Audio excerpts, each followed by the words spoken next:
Salut, c'est Pierre-François et bienvenue dans Stratégie. On y parle développement personnel, entrepreneuriat, développer ses relations, tout ce qui te permet un petit peu d'atteindre le succès et la réussite et aussi d'être plus heureux. Justement, être heureux et le bonheur, c'est un petit peu le sujet du jour. Donner des petites astuces et des grandes lignes de conseils pour justement être plus heureux et atteindre le bonheur. Parce que en fait, le pire ennemi pour atteindre le bonheur, si on pense à les autres, en fait, c'est peut-être commencer par nous-mêmes. Nous-mêmes, quand on se dit parfois, ah, je repense à telle chose dans le passé, ou même dans le futur, se dire, il va se passer ça dans le futur, faut pas que…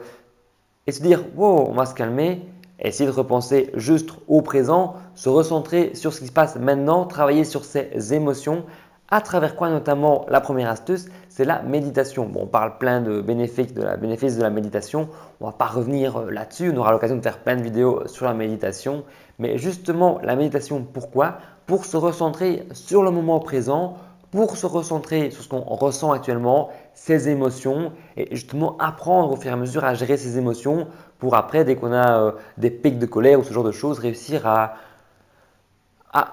l'accepter, être plus zen et justement faire abstraction de toutes les choses qui se passent autour et de se sentir un petit peu plus heureux au quotidien en vivant le moment présent.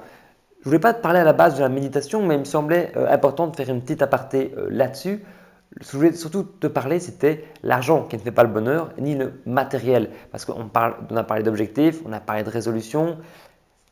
Quand tu atteins ton objectif ou quand tu achètes quelque chose ou même quand tu gagnes au loto, tu vas avoir un pic de bonheur qui sera éphémère. Oui, ok, tu vas être heureux, je te l'accorde, mais ça ne durera pas longtemps. Euh, pour preuve, on avait fait une expérience entre une personne handicapée et une personne normale qui avait un ressenti de bonheur plus ou moins équivalent. La personne normale avait gagné au loto. Alors oui, clairement, elle s'est sentie plus heureuse. Et si tu me dis, je préfère moi aussi gagner au loto, être normal qu'être handicapé, mais après, peu de temps après, elle ressentait le même niveau de bonheur après avoir gagné au loto quand l'effet s'est estompé que la personne handicapée, comme à normal, comme auparavant. C'est pour te dire que finalement, acquérir des biens matériaux, des biens matériels, des objets, plus d'argent, réussir à atteindre tel objectif, clairement, ça peut te rendre heureux, mais ce qui te rendra heureux, c'est plus le chemin d'y arriver. En fait, il y a beaucoup de gens qui ne sont pas heureux à leur travail et qui le week-end vont se rattraper sur des sorties, sur de l'alcool, sur des achats, du shopping. Et ce genre d'objet, eh ben, c'est un petit peu comme si les gens se sentaient définis par ce qu'ils avaient, ce qu'ils possédaient et finalement voient leur bonheur à travers ça, juste pour combler le vide de leur semaine, de leur malheur, de leur travail qui ne leur plaît pas, etc. Alors qu'au-delà de la méditation, de vivre l'instant présent, pourquoi aussi ne pas aller trouver un peu de bonheur dans le courant minimaliste? Le fait d'avoir le moins d'objets possible, mais pas moins d'objets possible, mais avoir le nécessaire, juste ne pas en avoir trop, ne pas avoir trop de superflu. Non seulement c'est écologique, c'est économique, et si en plus ça peut vous rendre un peu plus heureux, pourquoi ne pas aller voir vers ce courant-là? Surtout qu'on a un petit peu parlé sur cette chaîne avec le frugalisme, donc on peut s'inspirer de ça. On aura l'occasion, comme méditation, d'en reparler un autre moment. Mais vous voyez plus ou moins où je veux en venir. Si vivre le moment présent avec la méditation, si être le minimaliste et ne pas tomber dans l'argent fait le bonheur et le matériel ne fait pas le bonheur, les objets ne font pas le bonheur, pourquoi aussi ne pas trouver du sens dans son travail? Parce que je parlais justement des gens qui n'aimaient pas leur travail, des gens qui comblaient un peu le vide, la satisfaction de leur vie en général par tout ça. En voyant les problèmes aussi, il faudra rattraper par tout ce qu'il y a autour. Pourquoi ne pas faire quelque chose au quotidien qui a du sens, donner de la valeur aux gens, contribuer, parce que finalement, le bonheur, c'est ça aussi, c'est aimer le parcours. On dit même aux entrepreneurs souvent qu'ils voient, moi je veux faire ça, je veux faire ça, mais ils doivent être capables aussi d'aimer tout le parcours pour y arriver. Sinon, ça va être très dur d'y arriver parce que c'est un chemin un petit peu du combattant, un chemin un peu long.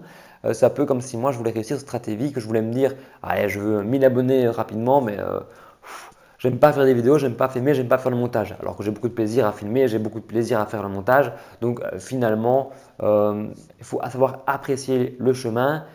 Pour être plus heureux, c'est un petit peu, si je dois résumer un petit peu toute cette vidéo qui est partie un petit peu dans tous les sens, j'ai l'impression finalement, c'est vivre l'instant présent, trouver du sens. Et voilà, c'est pourquoi c'est super important de trouver du sens et un but à sa vie parce qu'on sait où on va. On n'a pas besoin de superflu, on n'a pas besoin d'objets ou de choses pour combler ce vide parce qu'on a un sens à notre vie. vivre l'instant présent, aimer le chemin par lequel on parcourt, donner de la valeur aux gens. Ça veut dire aussi donner plus que recevoir parce qu'il y a aussi des études qui ont été faites sur le fait que donner apporte du bonheur. Donc n'hésitez pas à donner et les relations sociales également. Donc tout ça, c'est un petit peu ce dont on va parler dans le cours que je t'avais parlé hier de Yale là, sur la psychologie du bonheur.